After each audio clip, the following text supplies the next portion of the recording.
Yo, what's up, family? Before we start the video, please do like, subscribe, and share to any and everyone that you can.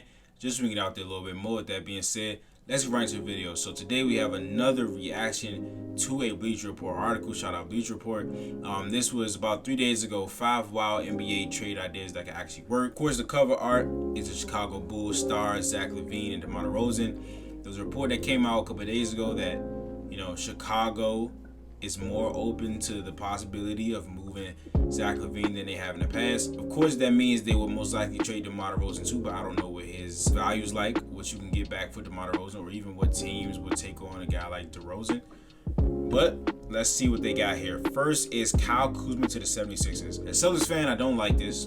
Kyle Kuzma has carved out a really good career for himself. He had a really good rookie season, and then since then, they brought in Bron when he was with the Lakers, and his stats kind of got, a little stunted. His growth got a little stunted, and then he went to the Wizards in the Russell Westbrook trade, and he's like a 20.8 rebound guy, really good shooter and scorer. Kyle Kuzma for Marcus Morris, Furkan Korkmaz, Daniel House. For the 76ers, I love this.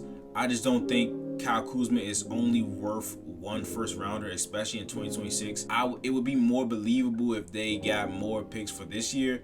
Even though this draft isn't great, that could probably be a reason why the future picks would be more valuable.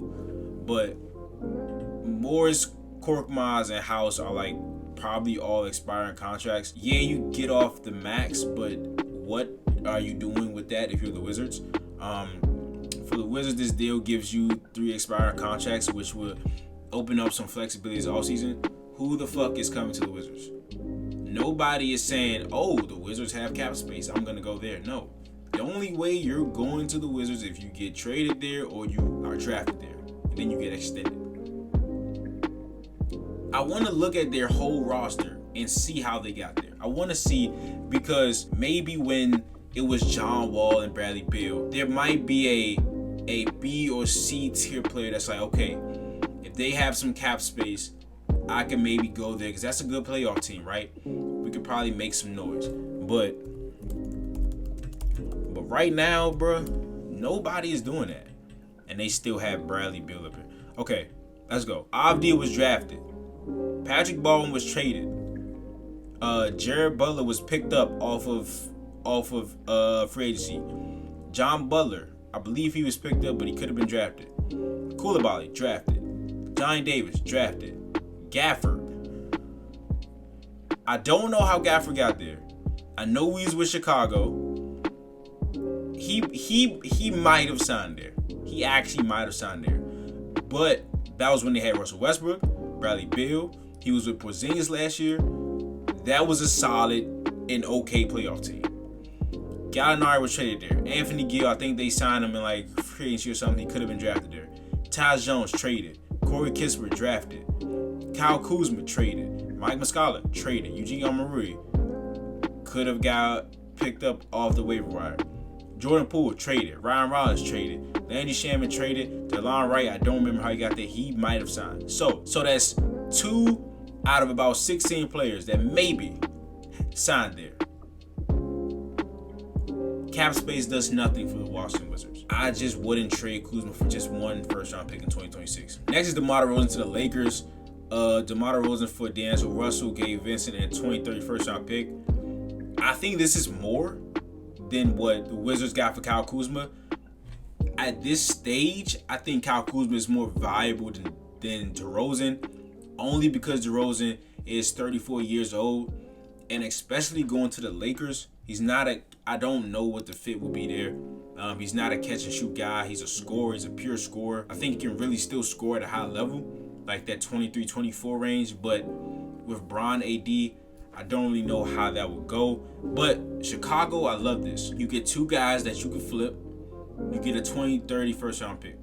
Chicago, they kind of really screwed themselves with the Nikola Vucevic trade. Things were actually going pretty well for them until Lonzo got hurt, so maybe that's the catalyst of all this. They traded some picks to the Magic. The Magic turned that into Franz and some other stuff, which are really good. There's no telling what Chicago would have done with those picks. Patrick Williams isn't a guy that's panned out so far. I just don't know about the fit with DeRozan and the Lakers just because he's not a good catch and shoot guy. So we'll see about that. Zach LaVine to the Knicks. Zach LaVine for R.J. Barrett, Evan Fournier, a 2024 first and a 2027 first. I love this for Chicago again, because you get R.J. Barrett, a guy that's having a great season, shooting great from three, getting to the free throw line.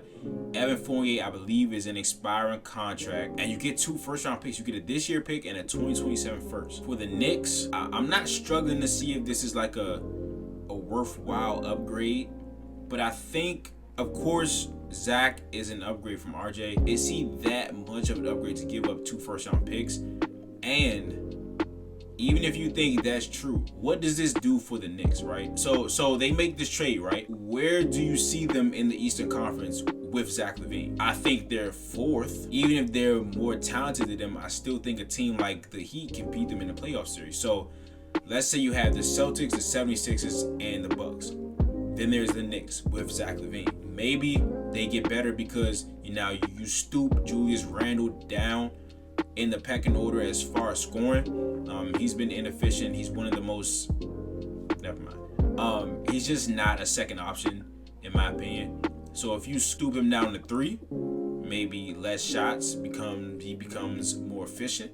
Hopefully, but this is an interesting one. I love this for Chicago. I like it for the Knicks, but I am interested to see what Knicks fans think of this asset pool for Zach LaVine. Next is Malcolm Brogdon to the Cavaliers. Now, I was doing a video for the Celtics about trade candidates. No, Brogdon was not one of them. But I was looking around the league for teams that might need a point guard. And the Cavs don't need a point guard, but they need a backup. The Pelicans need some playmaking desperately. And Brogdon has been playing great for them. So, Brogdon for Karis LeVert, Isaac Okoro, a 2025 second and a 2026 second. Okay, I wouldn't trade Karis in this unless you absolutely have to, because I think the point of getting Brogdon is to strengthen the bench. Brogdon is better than Karis, but for the Cavaliers, I would want those two to be your backcourt off the bench. You're giving up Okoro, which I don't know who slides in that wing position in the starting lineup. Okoro hasn't been what they thought he would be, but he's still like a solid defender. He can hit a couple shots here and there. Picks don't really mean much. But for the Blazers, love this. They get Isaac Okoro, Karis LeVert, who they can flip. They just keep getting guys that they can send to contender type teams, which is good for them. Cavaliers, I like you getting Malcolm. If you can get somebody proven for Okoro, do that. I would just like to hold on to Karis to be with Brogdon, because that is a lot of scoring off your bench. But at this point, I do think Brogdon is worth like a first. Karis, Okoro in 2 seconds would be the equivalent of that to me. The last trade is Kelly Olynyk to the Thunder. Alexei Poku. Whoa, what the? Poku and Usman Deng for Kelly Olynyk. Now, Poku and Usman haven't really done much in this league, right? So you get a proven guy, Kelly Olynyk. I don't know why they would be getting Kelly Olynyk. I think they're fine just how they are. I don't think they should be trading away young talent to maybe get 3 wins better. But for the Jazz, this is a no-brainer. Like, you get some very good untapped potential with Poku and Usman Deng. Jang is like 6'9". Poku is 7 foot, a good shot blocker. He has skills with the ball. Now, one thing I will say with the Thunder is that, they're coming to a point where they're going to have to do something with a lot of players at the end of the bench and some of those picks. They're accumulating a lot of players and picks. And at some point, they're going to have to use that, and they're going to have to just unload some players, because there's going to come a time where they just have a lot of players who deserve time, and they don't have a lot of time to give them. So something of this framework does make sense, but if they can't get anything for these guys, I guess Kelly Olynyk is cool. For the Jazz, if they could, pick up and develop these 2 guys who I think have real tools as far as their framework and their skill sets, I think you really do this if you're the Jazz. But that's the video. Again, if you enjoyed it, please leave a like, subscribe, share it in everywhere you can. I'll be back with another video very, very soon. But this is Nick. Peace.